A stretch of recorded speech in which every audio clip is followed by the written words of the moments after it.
Vale, vamos a empezar con los vídeos del resumen de psicología de la atención. Tenemos desde el tema 0 hasta el tema 8, si no recuerdo mal. Sí, 0 hasta el tema 8.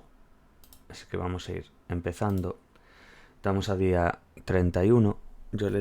Yo y toda la gente que lo tenga ya en la segunda semana, es el día 8. Entonces nos da para repasar cada día, subir yo un vídeo de resumen por tema. Así que vamos a ir empezando. Vamos allá. Tema 0. Psicología de la atención. Introducción. ¿Qué es la atención? Se da por hecho que la gente normalmente sabe lo que significa atención, afirmado por William James en 1890. Efectivamente, más o menos, todos conocemos lo que es. Ponemos un ejemplo. Un conductor de autobús urbano que tiene que controlar varias actividades al mismo tiempo, pisar pedales, dar cambio a los pasajeros, etc. Al igual que nosotros en nuestras actividades cotidianas, el conductor de autobús tiene un input y un output.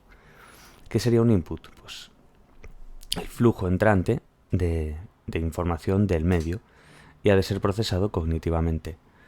¿Cuál sería el output? Es decir, un desempeño condicionado por seleccionar la información relevante e ignorar la distractora, y por saber elegir las acciones motoras adecuadas a cada situación.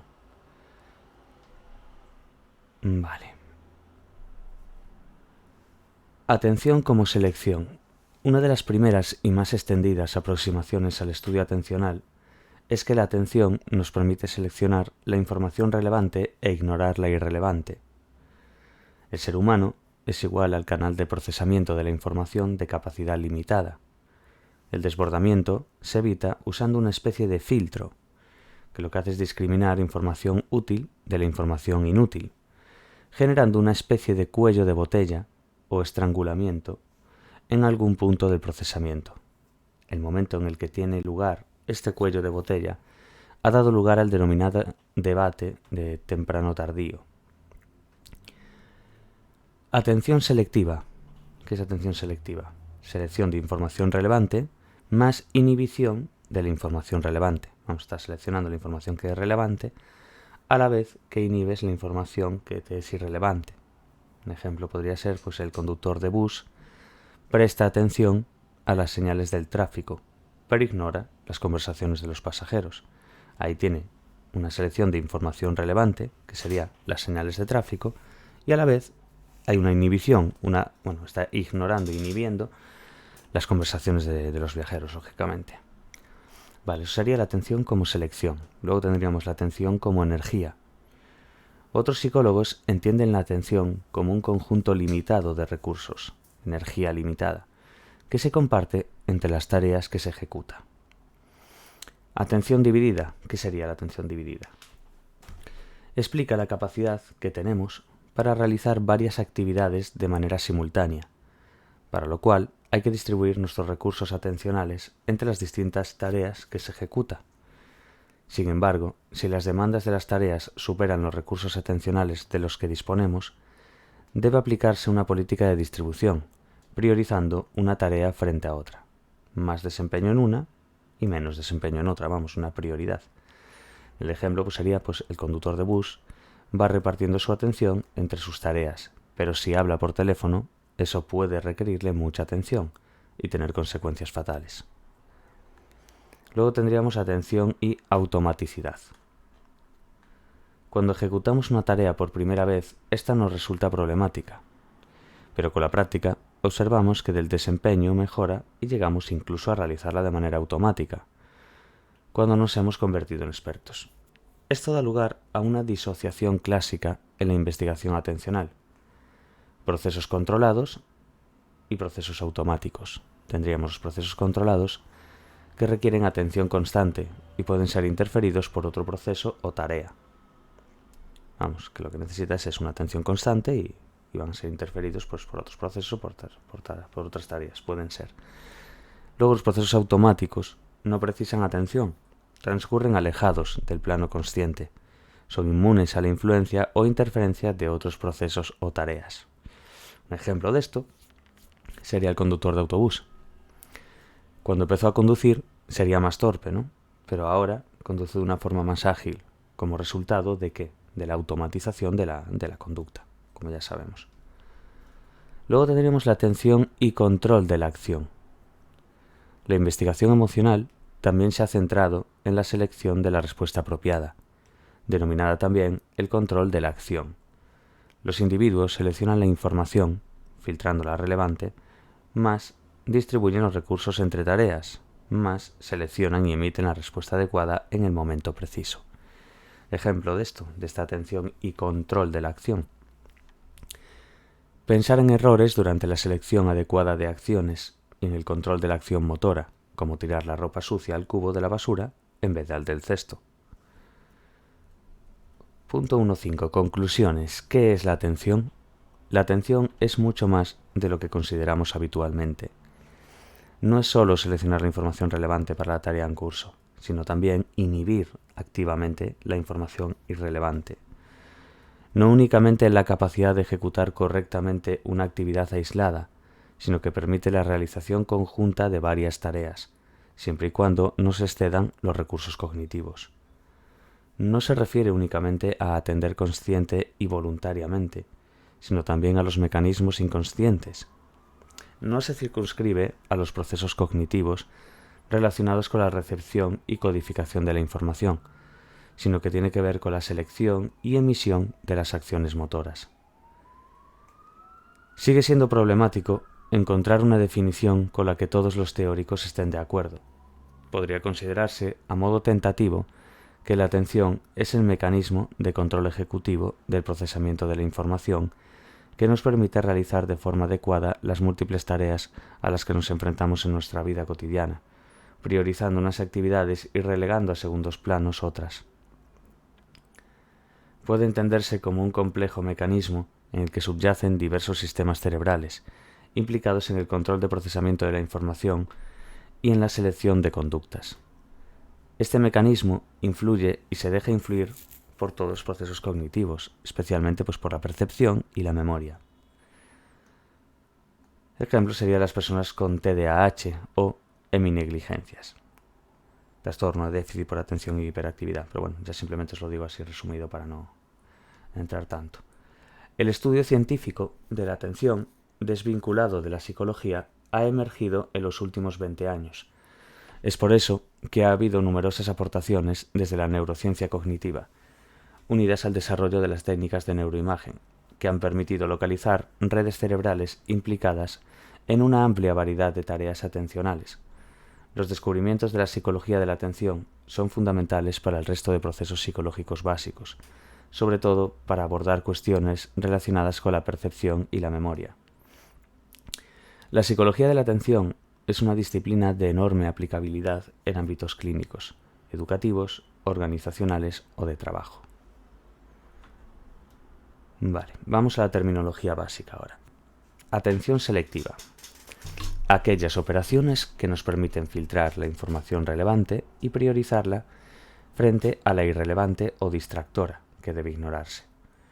Atención dividida, como vimos también, aquellas operaciones que permiten repartir la capacidad o los recursos de procesamiento entre dos o más actividades realizadas de forma más o menos simultánea.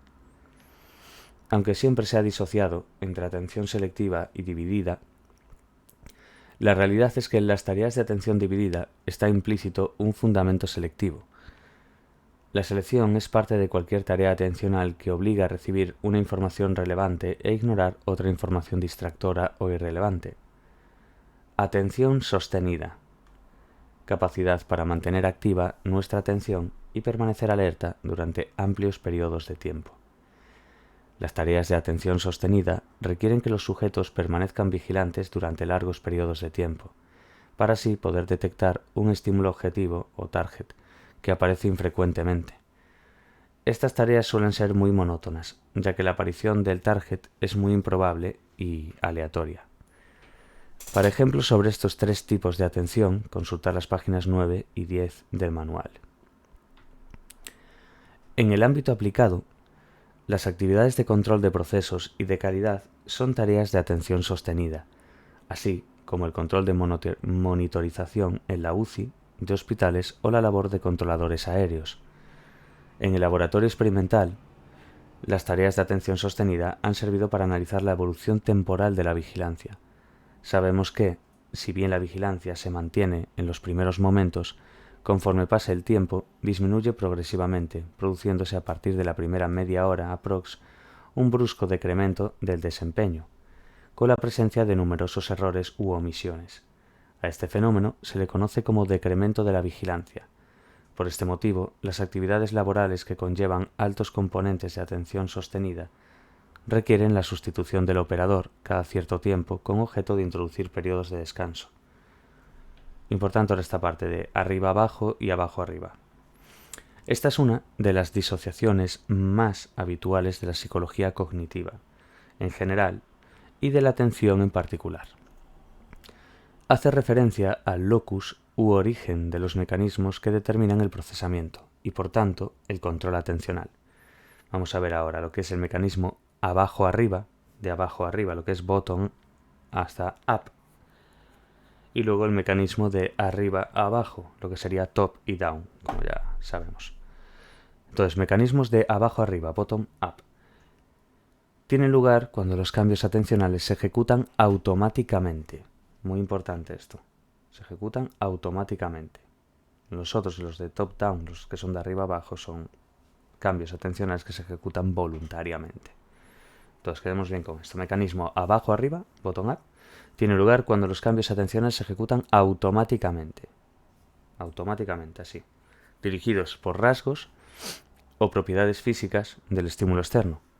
En estas situaciones, el procesamiento está bajo el control de los estímulos driven. Ejemplo, caminando por la calle, escuchas un fuerte estruendo, generado por unos cristales que caen a tu espalda. ¿Cuál es tu reacción más normal? Pues girarte de repente y dirigir la mirada a la fuente de estimulación, donde están esos cristales, donde se ha roto. Eso es a lo que se refiere, con un cambio atencional que se ejecuta automáticamente. Es un mecanismo abajo-arriba, bottom-up, ¿vale? Y que en estas situaciones el procesamiento está bajo el control de los estímulos, lo que son los estímulos driven. Vale, ahora, si lo hay de abajo arriba, ahora será de arriba abajo, mecanismos arriba abajo, top, down. Se dan cuando los cambios atencionales se ejecutan voluntariamente y están bajo control volitivo del sujeto, en función de expectativas cognitivas, requisitos de las tareas o metas. Para que nos entendamos, el procesamiento está dirigido hacia las metas, que es lo que se llama goal driven. Ejemplo, tú vas caminando por el campo. Te advertimos de un raro ejemplar de ave que acabamos de percibir y te indicamos que se ha posado en la copa de un árbol. Seguramente comenzarás a realizar una tarea de búsqueda visual sobre la copa con objeto de detectarla e identificarla, ignorando todo lo que no tenga similitud con el pájaro que buscas. Si os dais cuenta, esto lo estás ejecutando de una forma voluntaria y está bajo el control volitivo de dicho sujeto. Entonces es un poco la diferencia entre una y otra. Es bastante básico, no tiene mucha dificultad que digamos, pero es muy importante que os acordáis de esto. Abajo arriba, automáticamente, arriba abajo, voluntariamente. Abajo arriba, bottom up, arriba abajo, top down. Abajo arriba, control de los estímulos, está bajo el control de los estímulos driven, y arriba abajo está dirigido hacia las metas, lo que es el goal driven. Y ya está. Y con el ejemplo yo creo que se entiende bastante bien.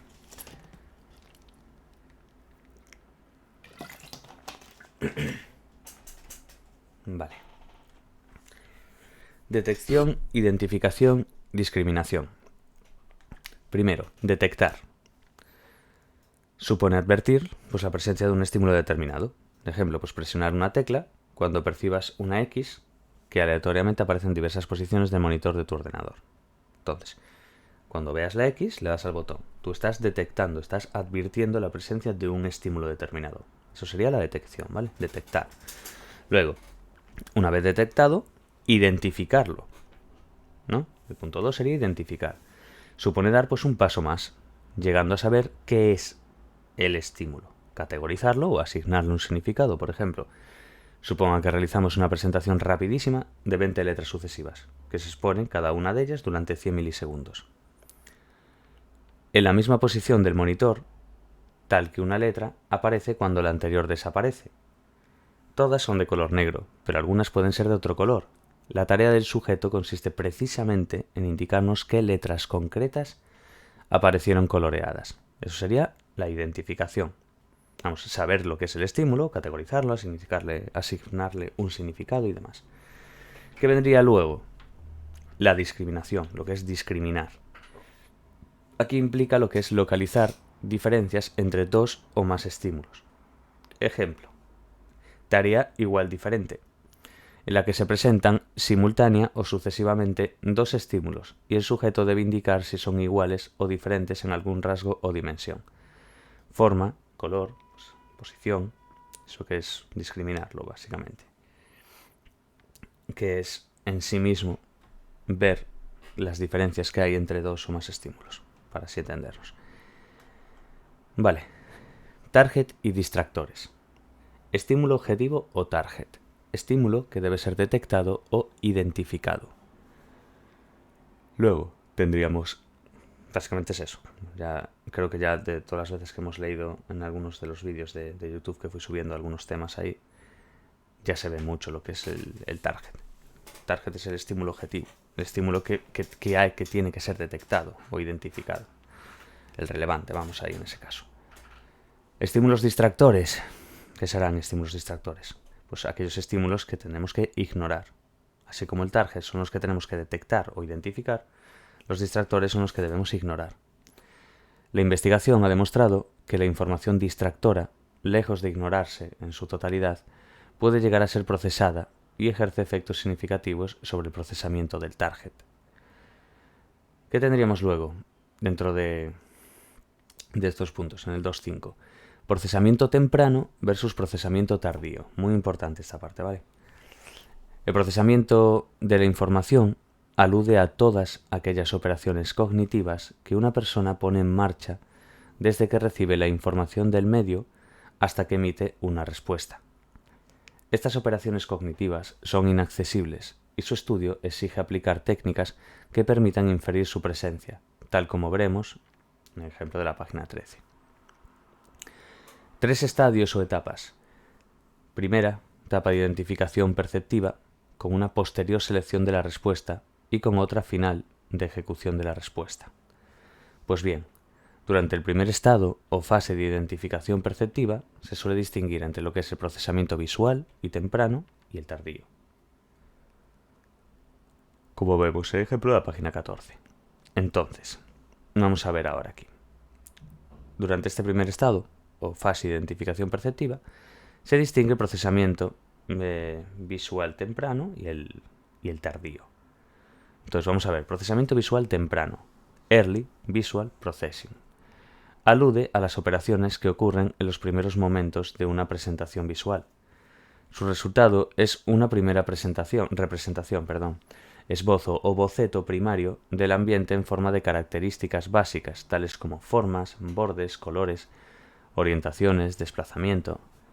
Depende fundamentalmente de la actuación de mecanismos fisiológicos relacionados con el sistema visual y está regido por las características definitorias de la estimulación ambiental. Entonces, básicamente es eso, que alude a las operaciones que ocurren en los primeros momentos de una presentación visual. Procesamiento visual tardío, Late Visual Processing. Simplemente es la diferencia entre early y late, en inglés, de temprano y tardío. Tiene que ver con la integración y reconocimiento visual de las formas o características obtenidas en la fase anterior que hemos visto, la temprana. Ahora, las características básicas previas deben organizarse en una unidad o precepto que resulte significativo para la persona. Depende del conocimiento del observador y de su experiencia previa. 2.6. Procesamiento serial versus procesamiento en paralelo, lo que sería el cuello de botella. Importante esto, ¿vale? Lo que hemos visto antes era el procesamiento de lo que sería el temprano y el tardío. Ahora lo que estamos viendo es el procesamiento en serie versus el paralelo, para así entendernos, que sería, cuello de botella. Temporalidad en el procesamiento de diversas informaciones. Por ejemplo, Procesamiento en serie o serial. Las múltiples fuentes de información o estímulos se procesan una tras otra, en serie. Estrictamente se supone que no puede comenzar el procesamiento de un ítem o evento hasta que haya finalizado el procesamiento del anterior. ¿Y qué sería en el procesamiento en paralelo? Pues las diversas fuentes de información, eventos o estímulos se procesan simultáneamente, en paralelo, vamos. Concepto de cuello de botella muy importante, bottleneck, alude a un estrangulamiento o estrechamiento durante el procesamiento, debido a que en un momento determinado la información que está siendo procesada en paralelo debe pasar a procesarse en serie, porque entra en juego nuestra limitada capacidad atencional. Tú puedes estar procesando en paralelo, ¿no? Simultáneamente muchas cosas, pero tú llega un momento en que eso se estrangula o se estrecha en ese procesamiento.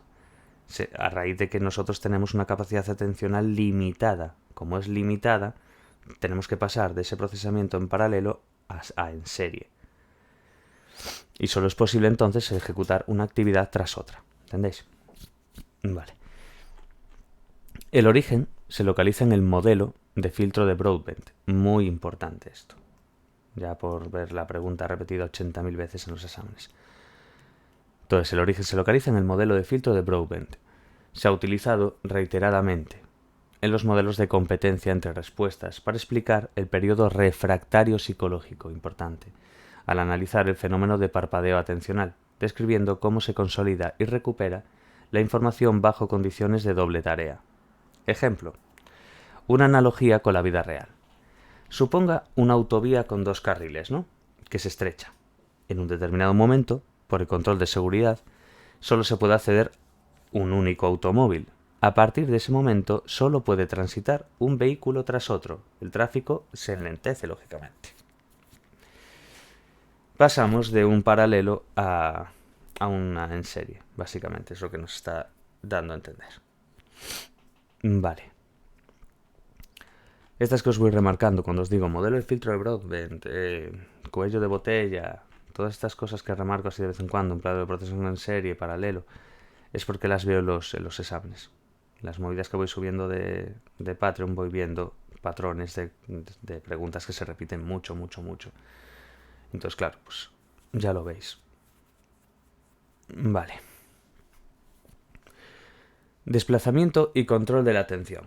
La atención se puede controlar y dirigir en el espacio, ya sea involuntariamente, lo que sería abajo-arriba, o voluntariamente, mediante expectativas y metas, de arriba abajo.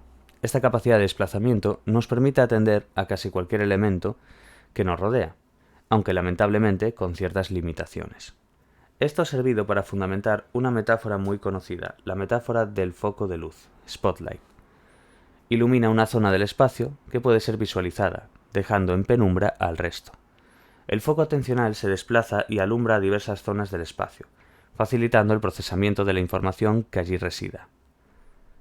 Vale, importante quedarse con este rollo de la metáfora del foco de luz, el spotlight, que ilumina una zona del espacio que puede ser visualizada, dejando en penumbra el resto.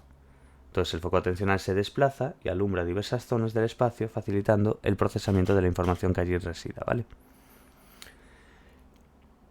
Vale. Y bueno, también importante, pero bueno, esto yo creo que ya se deduce bien, que la atención en sí tú la puedes controlar y la diriges en el espacio, tanto involuntariamente, ¿os acordáis? Involuntariamente, que era abajo, arriba, o voluntariamente, que sería arriba, abajo. Vale. Atención abierta versus atención encubierta, muy importante. Mirar y atender son dos cosas diferentes. Aunque en la mayor parte de ocasiones nuestra atención se dirige hacia la posición donde miramos, en otras ocasiones somos capaces de dirigir nuestra atención hacia zonas no visualizadas. Tiene que ver pues con la posible convergencia entre receptores sensoriales y cambios atencionales. Pero bueno, vamos a lo que vamos. Atención abierta y atención encubierta. Atención abierta, overt attention, que son los órganos sensoriales, ojos, en el caso de la visión, se dirigen hacia la fuente de información que es atendida. Eso es lo que es la atención abierta, ¿no? Luego tendríamos lo que sería la atención encubierta, la covert attention, que es que nuestra atención actúa por su cuenta y se disocia de nuestra mirada, de manera que atendemos encubiertamente algo que no estamos mirando. Tú imagínate que estás atendiendo pues a la conversación que hay detrás. Tú no ves con los ojos, pero sí que estás escuchando eso que hay detrás. Es una atención encubierta. En plan cotilla, vamos, para entendernos. Atención endógena versus atención exógena. Esto también, típicas palabras de psicobiología, endógeno, exógeno, todo esto. Atención endógena, pues desplazamientos voluntarios del foco atencional guiados internamente bajo el control de la persona, lo que sería arriba, abajo. Eso es endógeno, interno. Tú cuando tu organismo crea una sustancia, el propio organismo en sí es una endógena.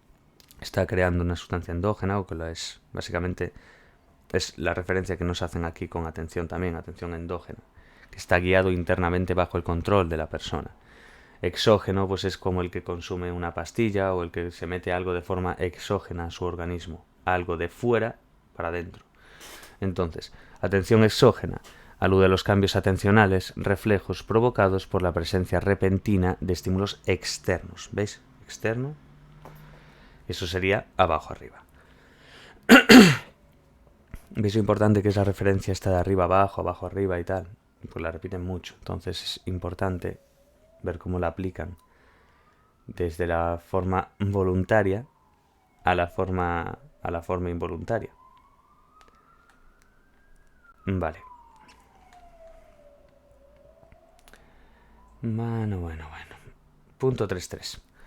Control de la atención mediante señales. Las tareas de tipo Posner. Muy importante esto también de pregunta de examen.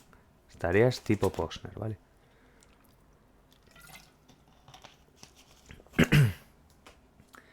A los estímulos que pueden controlar la atención les denominamos señales, cues. Entonces, los estímulos que pueden controlar esa atención las denominamos señales. Pues generalmente señalizan o definen una posición en el espacio, un mensaje en detrimento de otro, otra serie de dimensiones o propiedades que deben ser atendidas. Ejemplo, en la pantalla aparece un punto de fijación central al que usted debe mirar fijamente. Su tarea consiste en presionar lo más rápidamente posible un pulsador cada vez que detecte un estímulo target, la letra O, que puede aparecer situado a la derecha o a la izquierda del punto de fijación. Pero en el experimento, con anterioridad a la aparición del estímulo target, en algunos ensayos le vamos a mostrar una pequeña barrita durante 100 milisegundos, QE, en la posición en la que aparecerá el estímulo, en otros ensayos en la posición opuesta y en otros no aparecerá la barrita. Una vez retirada la barrita, QE, aparecerá el objetivo, que es el target, y usted deberá responder lo más rápidamente posible cuando lo detecte. La instrucción que se le da es que dirija la atención al punto de fijación central. Le pedimos que identifique un estímulo target, la O, que aparecerá a un lado u otro. Debe responder lo más rápidamente posible cuando lo detecte.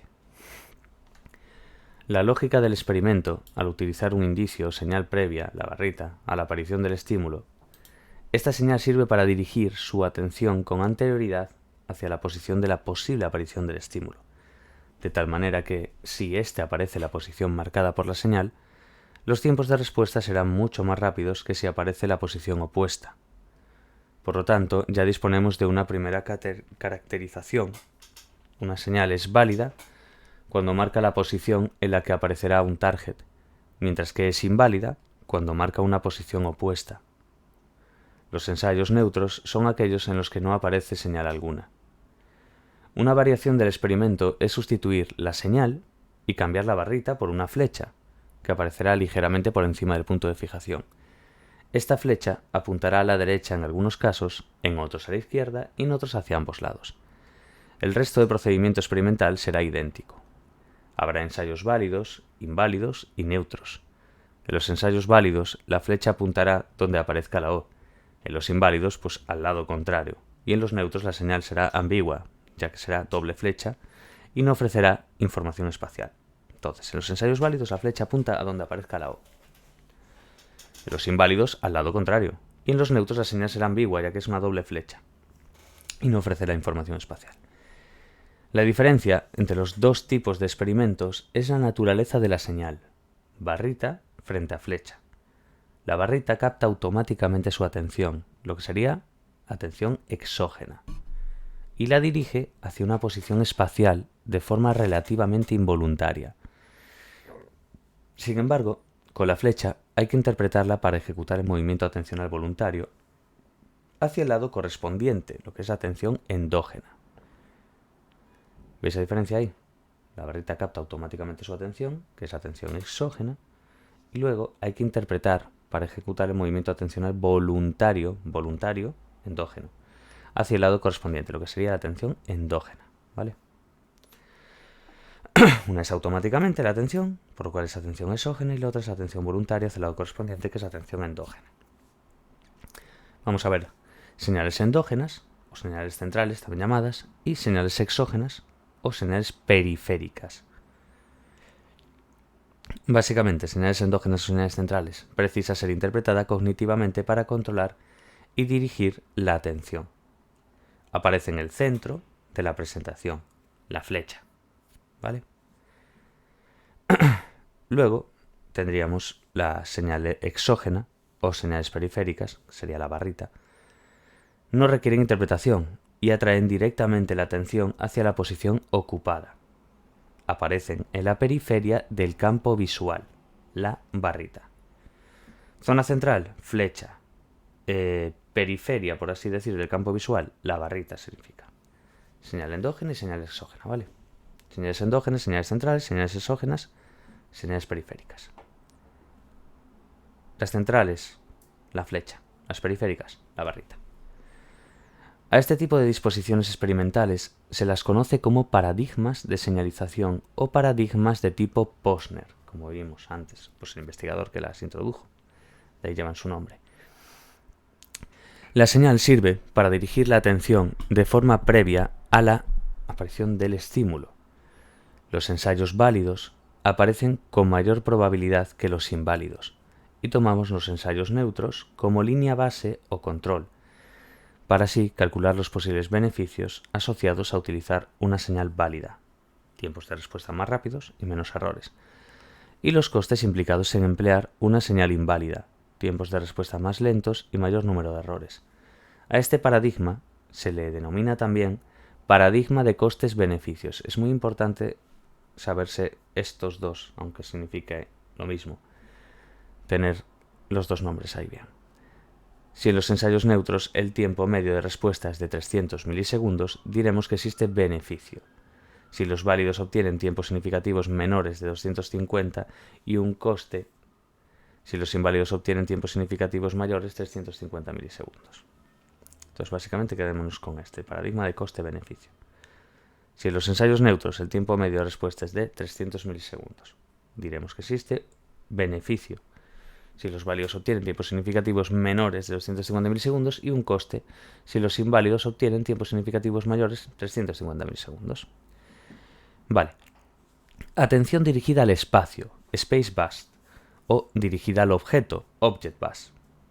O dirigida al espacio o dirigida al objeto, Space o Object, en este caso. Vale, durante el desplazamiento del foco atencional vamos a ver si se seleccionan regiones espaciales u objetos. Posición centrada en el espacio. Consideramos que el foco atencional selecciona regiones espaciales. Identificamos los objetos cuando la atención se ubica en la región que los contiene. Está ahí bien. Posición centrada en el espacio, pues el foco atencional selecciona regiones espaciales. Identificamos los objetos cuando la atención se ubica en la región que los contiene. Posición centrada en el objeto, no en el espacio. En el objeto, pues consideramos que el foco atencional se dirige solo a aquellas zonas del espacio que contienen el objeto de interés, por su forma, su color, su tamaño. La diferencia entre una orientación y otra reside en que la aproximación dirigida al espacio asume que la atención selecciona regiones espaciales con independencia de que contengan o no objetos, mientras que la aproximación basada en el objeto asume que la atención siempre selecciona objetos de interés, con independencia de la posición espacial que ocupen. Hay que tener en cuenta que el concepto de objeto en la aproximación Object-Base es mucho más amplio que lo que consideramos cotidianamente por objeto, pues no se refiere exclusivamente a una entidad física en sí misma, sino también a cualquier unidad perceptiva organizada, incluso aquellas generadas en momentos tempranos de procesamiento. El procesamiento visual temprano permite crear un primer esbozo de una imagen en la que se representan las diversas características básicas del objeto. Estas características pueden formar agrupamientos perceptivos, siguiendo los principios de la psicología de la Gestalt. Estos principios determinan la emergencia de las totalidades a partir de los elementos componentes, conocidas como leyes de agrupamiento, por semejanza, en forma y en color. También está la noción de completado amodal, que se refiere a percibir unas formas a partir de las partes, los componentes que estimulan la retina. Experimentación en el estudio de la atención. En psicología de la atención, los descubrimientos se basan en la aplicación de una rigurosa metodología experimental. Muchas veces, la investigación se mueve en una escala temporal muy pequeña, el orden de milisegundos. Numerosas operaciones de control cognitivo relacionadas con la selección de la información y la acción posterior actúan en periodos inferiores al segundo, por lo cual tenemos que andar tirando de los milisegundos. Utilizando fundamentos de metodología científica básica, vamos a ilustrar un hipotético experimento para observar cómo se planifica una investigación sobre atención y la terminología básica en las disposiciones experimentales. Experimento. Situación controlada en la que el investigador manipula una serie de eventos con el propósito de observar su posible repercusión sobre otros eventos. Luego tendríamos, como ya sabemos también por otras materias, variable independiente y variable dependiente. La variable independiente, condiciones que se manipulan, independientes a que manipulan, y las variables dependientes, que son aquellas las que se miden los cambios ocasionados como consecuencia de dicha manipulación, como consecuencia de esta variable independiente. Nos habla del experimento en la página 22. Factor a analizar por el investigador. Factores que afectan a la capacidad atencional que rige la búsqueda visual de las personas. Se cree que pueden ser importantes dos factores: la cantidad de información expuesta y la semejanza. Cuanta más información haya que explorar o cuanta mayor sea la semejanza física entre ella, más difícil será localizar el estímulo target entre un conjunto de distractores. Tenemos una muestra de 30 sujetos que deben indicar, en este caso, si una presentación estimular, formada por conjuntos de letras dispuestas en forma de matriz, incluye o no una letra H. La letra H será el estímulo objetivo o target, que puede aparecer o no entre el resto de letras que serán los distractores. El sujeto presionará un botón del pulsador para indicar sí, si está presente el target, y el otro botón para indicar no, si no está presente el target. Debe emitir la respuesta lo más rápidamente posible, evitando cometer errores. En este caso, las variables dependientes son dos: el tiempo de reacción, tiempo que transcurre, entre lo que es la presentación del estímulo y la emisión de la respuesta, y también los posibles errores de detección que comete el sujeto. Pulsar no cuando aparece la H o pulsar sí cuando no apareció, al revés. El error en sí de detección. Por otro lado, las variables independientes, que son para analizar la influencia que ejerce la cantidad de información, el investigador crea una condición de baja carga perceptiva, por ejemplo, 9 letras en una matriz de 3×3, y otra de alta carga perceptiva, pasamos de 9 letras a 25 letras en una matriz de 5×5, cuando antes era de 3×3. ¿Ves la diferencia entre lo que es una baja carga perceptiva y una alta carga perceptiva? El investigador hace la hipótesis de que la condición de 9 letras dispone de menos carga perceptiva que la de 25, por lo que localizar el target en la condición de 9 letras será más rápido y preciso que en la de 25 letras. Paralelamente, para analizar la influencia de la semejanza física entre los ítems, genera dos condiciones: una de alta semejanza, identificar entre la H y la T, donde predominan rasgos verticales y horizontales, y otra de baja semejanza, que es identificar entre H y O, en donde contrasta la verticalidad o horizontalidad del target con la circularidad de los distractores. Suponemos que la detención se facilitará en la condición de baja semejanza y será más difícil en la de alta semejanza. Cuestiones del diseño y procedimiento. En el diseño, se están manipulando dos variables independientes, lo que es la carga perceptiva, que es alta versus baja, y la semejanza visual, que es alta versus baja. Lo que se conoce en términos metodológicos como un diseño de 2x2, vamos. Dos variables independientes con dos condiciones cada una. Esto genera un total de 4 condiciones experimentales. Alta carga con alta semejanza. Alta carga, baja semejanza. Baja carga, alta semejanza. Baja carga, baja semejanza, para que nos entendamos. A su vez, se están midiendo dos variables dependientes, cuáles son, como habíamos visto, tiempo de reacción y los errores de respuesta. Respecto al procedimiento experimental, la secuencia de eventos es la siguiente. Las letras serán de color negro sobre fondo blanco. Al inicio de cada ensayo se presenta en el centro del monitor un punto de fijación, como ves ahí el símbolo del más o del positivo, al que debe mirar fijamente el sujeto. El punto de fijación sirve como punto de referencia para todos los participantes. Este punto estará presente durante 100 milisegundos. Una vez transcurrido el tiempo, desaparece el punto de fijación, y tras un periodo en blanco de 50 milisegundos, aparece la matriz estimular, durante 300 milisegundos. Tras ese tiempo aparece una máscara visual, 50 milisegundos, con objeto de asegurar que el estímulo estará visible solo durante el tiempo expuesto, evitando que el sujeto pueda procesar imágenes visuales. La máscara será un patrón de ruido visual aleatorio que se sobreimpondrá a la presentación estimular. ¿Ves? Aquí el dibujo. Desde el momento de la aparición del estímulo, comenzará a contar el tiempo y los sujetos deberán presionar el pulsador correspondiente de sí o no, como ya habíamos visto, para así emitir su respuesta. Se registrarán el tiempo de reacción y los errores cometidos. La secuencia de eventos quedará de esta manera: fijación 100 milisegundos, blank 50 milisegundos, estímulo 300 milisegundos, máscara 50 milisegundos, respuesta. ¿Veis la secuencia? El experimentador decide que la sesión experimental está constituida por un total de 300 ensayos experimentales, organizados en 5 bloques de 60. Cada bloque utiliza 15 ensayos, pertenecientes a cada una de las 4 condiciones experimentales, 15 por 4, y ahí ya te sale.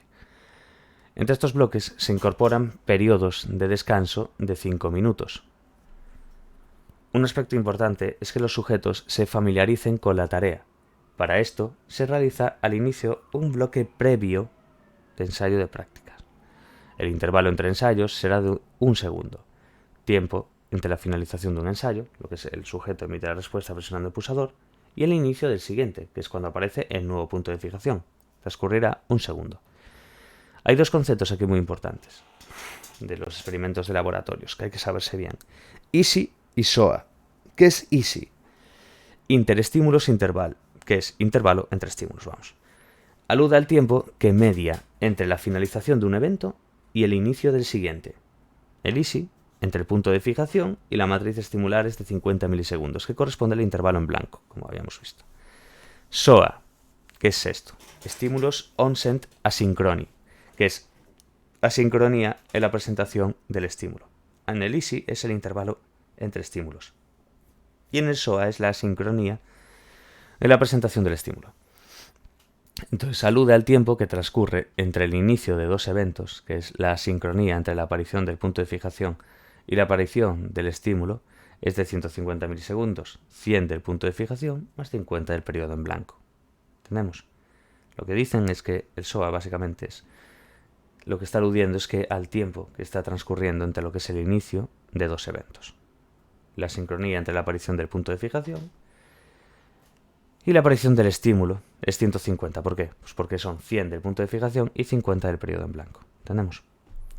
Vale, pues hasta aquí el tema, bueno, 0. Tema 0 de introducción. Mañana ya subo el tema 1. Voy a ir subiendo así cada día, voy subiendo uno. Porque por las mañanas intento mirar esto de atención, subir los vídeos y hacer alguna cosilla así. Y a la tarde, aprendizaje. Entonces, esa es un poco la idea que tengo, ¿vale? Así que después por la tarde también, seguramente haga lo mismo con aprendizaje. Lea también resúmenes. Son bastantes cosas las que tengo que ir haciendo, pero bueno, yo creo que si me organizo lo doy hecho todo bien. no solamente estudiar para mí, sino que ya con esto, al hacer el vídeo, ya me sirve a mí también para repasar. Entonces ya voy matando dos pájaros de un tiro, por así decir. Vale. Y poco más. Estoy subiendo más las cosas finales de Patreon, que son básicamente también los exámenes que yo voy haciendo de AVEX, las plantillas corregidas y demás, también las subo, para que si la gente sepa un poco, pues los que les toquen la segunda semana, pues decir, oh, mira, esto es un poco cómo va la historia. No se repiten preguntas ni nada por el estilo, pero por lo menos que se sepa un poco cómo es la idea, el esquema en sí del examen, ¿vale? Y voy subiendo pues lo de siempre, exámenes y recopilación. Aún ahora voy a acabar en unos días ya los de atención para tenerlos todos en un archivo con todas las respuestas desde el 2000, pues desde que existe hasta AVEX. Y nada, lo de siempre, un poco más. Bueno, pues hasta el próximo, al menos próximo vídeo de mañana por la mañana, que ya será de atención, y a la tarde ya seguramente también grave aprendizaje. Así que espero que os sirvan. Aparte estos resúmenes están bastante bien y creo que explican bien todo. Es cierto que hay materias que son un poco más sencillas, por así decir, que otras. Entonces, por ejemplo, atención yo creo que se entiende bien. Es una materia que se entiende, tiene grado de dificultad, algunas cosas, pero bueno, muchas cosas las deduces tú ya. Vale, pues lo dejamos por aquí y hasta el próximo vídeo. Chao, chao.